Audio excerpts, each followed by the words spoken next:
Hello, beautiful sisters, and welcome to episode 25, How to Have the Best Year of Your Life. I'm not messing around for this episode. How to have the best year of your life. This is coming up for me. I wanted to talk about this because I feel like time is ticking away. Time is ticking. That's just how I've been feeling lately with all the changes that are going on and my kids growing up and all that.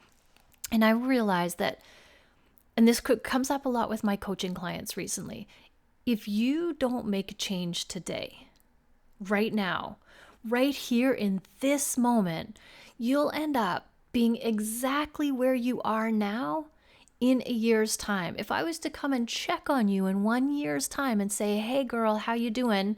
What's new? You wouldn't be able to say anything is new because you're exactly where you were. That's called being stuck. And there is nothing more torturous than being stuck.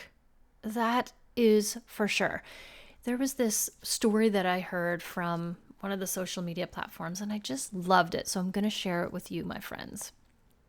If I came up to you and offered you $1 million today, $1 million, just here, take it. There's no strings attached. Would you take it? Of course you would. You would snap it up right away. No questions asked. You'd be happy. You'd be grateful. Life would be good. What if I said, I'm going to give you $10 million today, right here. You walk away with it, but you don't wake up tomorrow. This is it. This is your last day on earth. What would you say? Of course you're going to say, hell no. Like, hell no, I don't think so. That is the worst deal ever. Why? Because you want more time. Because you're not done doing what you're doing. And you would give up $10 million to show up tomorrow, to wake up tomorrow. So what are we doing? Why are we wasting our time knowing how precious it is? Like, why don't we act like there is no tomorrow today so that it lights a fire under our butt and we go and achieve all the things that we want to achieve in this lifetime? Why are we wasting our time when it is so precious? It's worth $10 million. We just think we have all the time in the world, but we don't. And you know what? That is what midlife is all about. That's why we're feeling all these feelings when we get to midlife. I want to quote Brené Brown because I love her and because this quote is exactly what we need to hear today. Midlife is when the universe gently places her hands upon your shoulders, pulls you close, and whispers in your ear, I'm not screwing around. All of this pretending and performing, these coping mechanisms that you've developed to protect yourself from feeling inadequate and getting hurt has to go. Your armor is preventing you from growing into your gifts.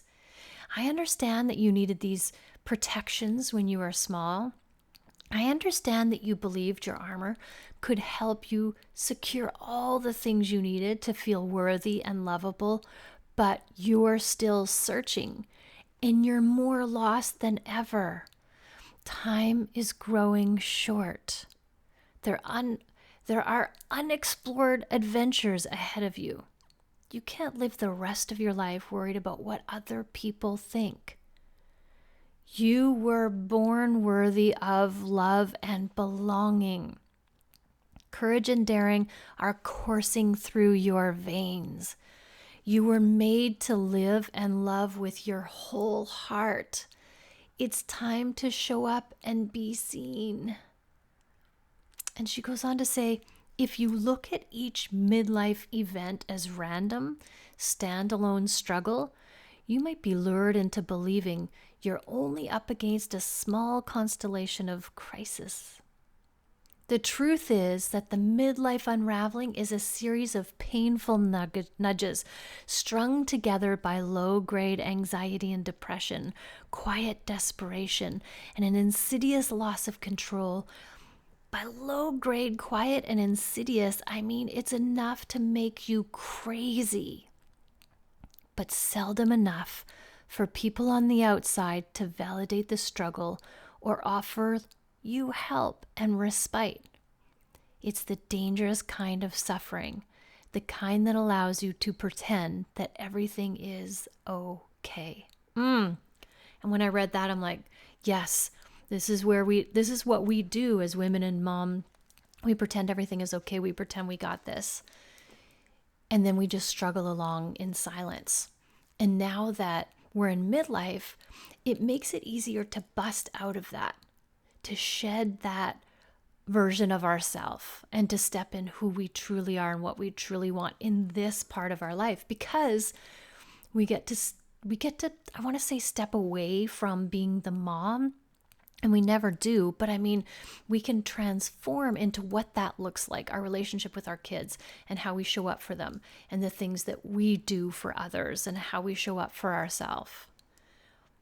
And when it comes to midlife, the shedding, the letting go of, it's not a crisis, the unraveling of who we are, like who are we really? Who do we want to be from this point forward? You can literally, this blows my mind, you can literally wake up every morning and say, today I'm going to be a whole new person. You can create a new version of yourself in this moment right here. You don't need to wait till Monday, or you don't need to wait for some kind of trauma. You can decide to do it in this moment right here. And step one is getting clear on what you want to create for yourself.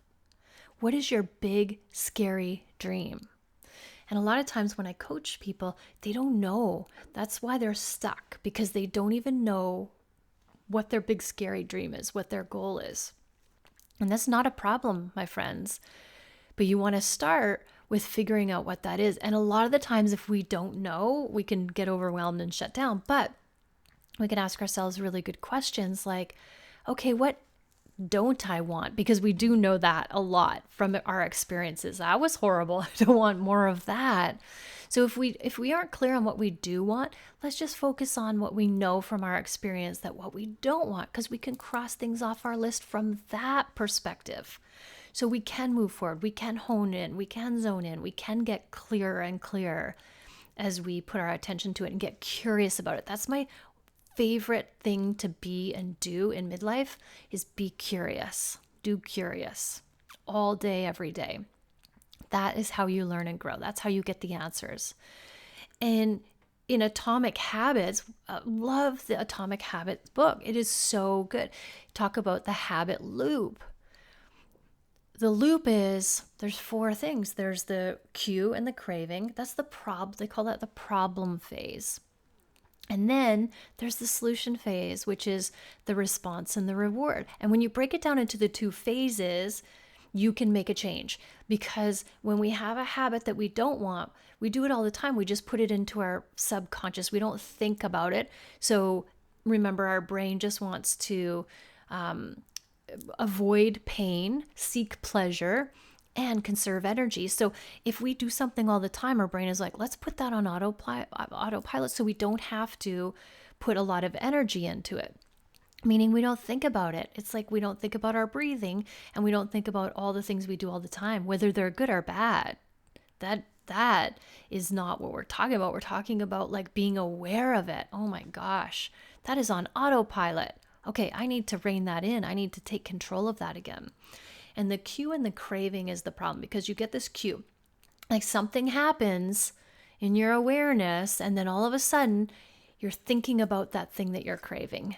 And in today's society, it's so hard to take control back of our brains, because our brain has been hijacked by the food industry, by all of the industries, because they just have done so much research and science, and they know how the brain works.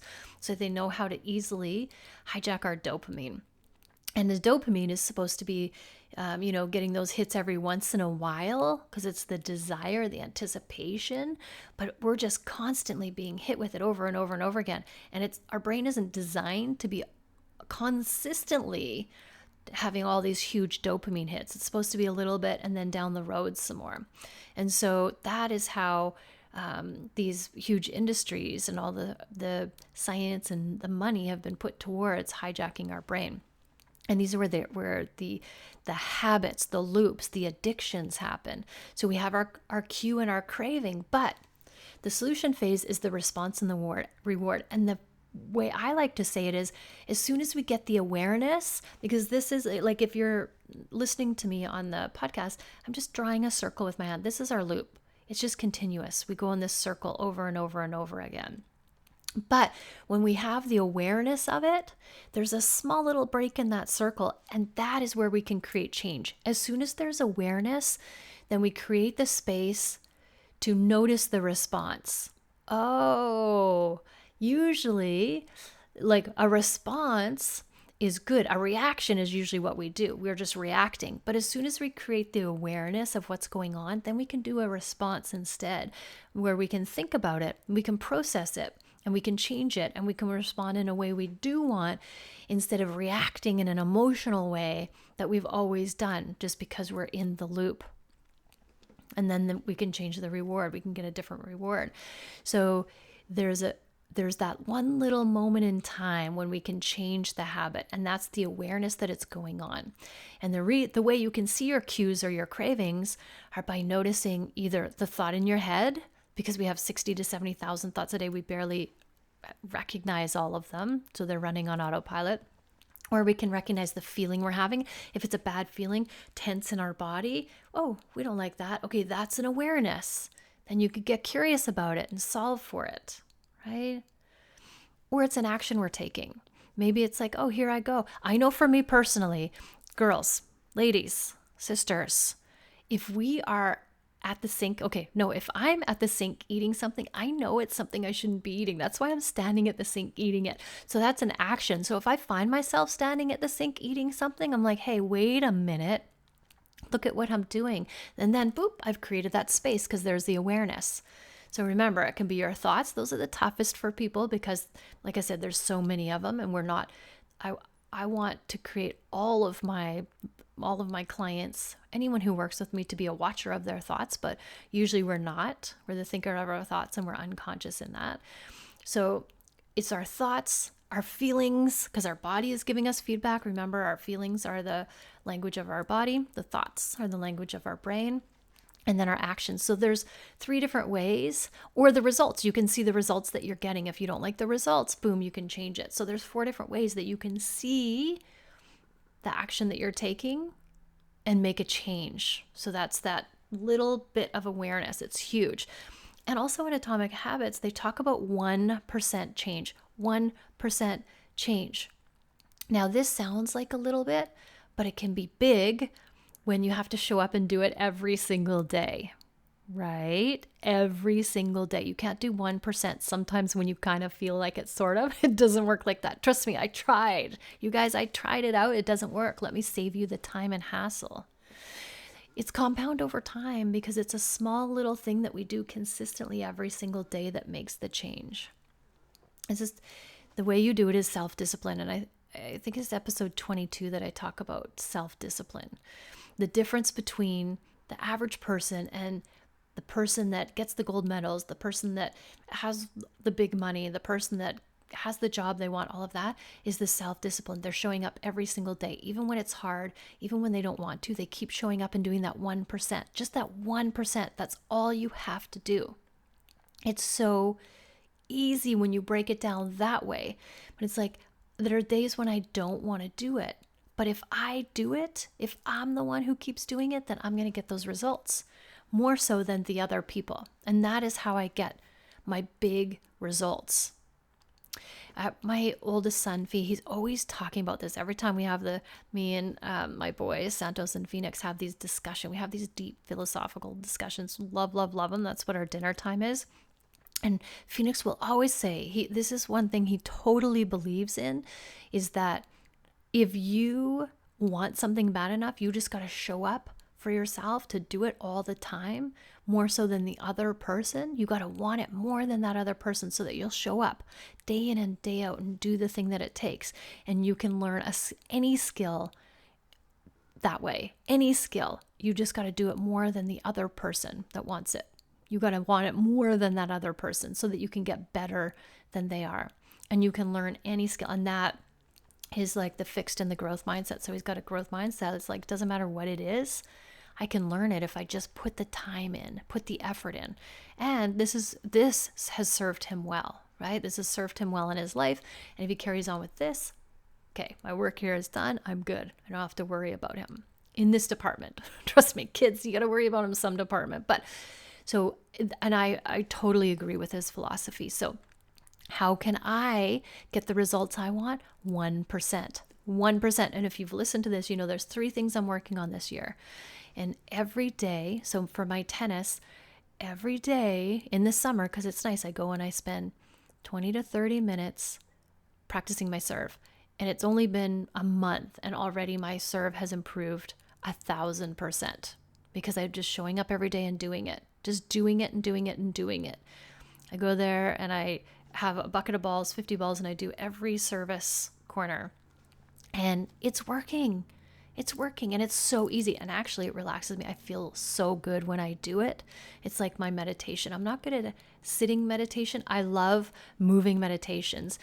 And the research shows that when you're trying to be creative, you want to be moving your body. That's how your brain works. In its creative form, the best is moving your body. So I'll walk, I'll ride my bike, I'll go play tennis, all of that. That's when I get my best ideas. It used to be running, but because my body doesn't allow me to run anymore, I had to find a new way to do it. And I did. Not a problem. Not a problem. So that is how you want to make sure that you have your own back, that when I check in on you in 1 year's time, that you're not the exact same person stuck in the exact same spot, saying the same things, doing the same things over and over again to get the same results. I want to see you thriving. I want to see you freedom. I want to see you doing all the things that you've ever thought in your brain that were possible for you, because they are. If you can think it, you can create it. I believe this. Even if you don't know how or you think it's possible for you, if you think it, you can create it. It wouldn't be possible to be in your brain, to have that thought in your brain, if it wasn't possible for you to create it. And so go after those big, scary dreams. And this is how you do it. 1%, just 1% of the time. Self-discipline. But a lot of the times it seems too much, too big when we have that big scary dream. Yeah, you know what? If I look at my big scary dream, I'm going to get overwhelmed because that is a lot. And when I get overwhelmed, I shut down. So I do nothing. And I know for sure when I do nothing, I'll never achieve my goal. So I want to notice that overwhelm, the feedback. Oh, my body's giving me feedback. I'm feeling overwhelmed. So I'm having this thought like it's too much. So I just break it down into one small thing every day. That 1%, just one small thing every single day. When I look at my Spanish, now the tennis is easy because I love it. Spanish and my handstands, those are more work for me. So I try to find something in my Spanish world that I enjoy more, because I know if I enjoy it, I'll do it more. And I've been doing that because I know my future self, I have big dreams and big goals and big plans for my future self. And I know that I'm going to make my future self's life way easier if I do my work now, in this moment right here, a little bit every day. And then when I get to where I want to go, oh my gosh, it's going to be so much easier. And that's what this Spanish is all about. If I don't, I'm going to be really mad at myself. My future self is going to be super pissed off at my past self for slacking and not having my own back. So even though it's hard, 5 minutes a day, yes, I can do that every single day. Every single day. Because remember, if I would have started this a year ago, right now, today, I would be fluent in Spanish. So every day I'm getting better and better, just for 5 minutes. And then on those days when I'm having fun or I have the energy or I got my groove on, I'll do 10, I'll do longer, I'll do more. But I'm giving myself the grace of just 5 minutes a day because it's doable. Okay, so that's what you want to do. We started this with the question of like, how do you have the best year of your life? The best year of your life. You go out there and you create it for yourself. But not by doing the things that you did this morning or yesterday. Those things aren't working. You go out there and create. First of all, you decide what you want to create, your big scary dream.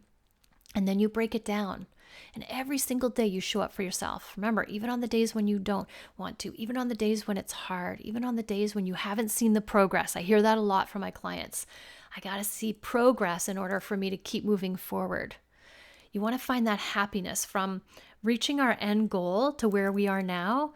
We have to have these happiness wins along the way to keep us going.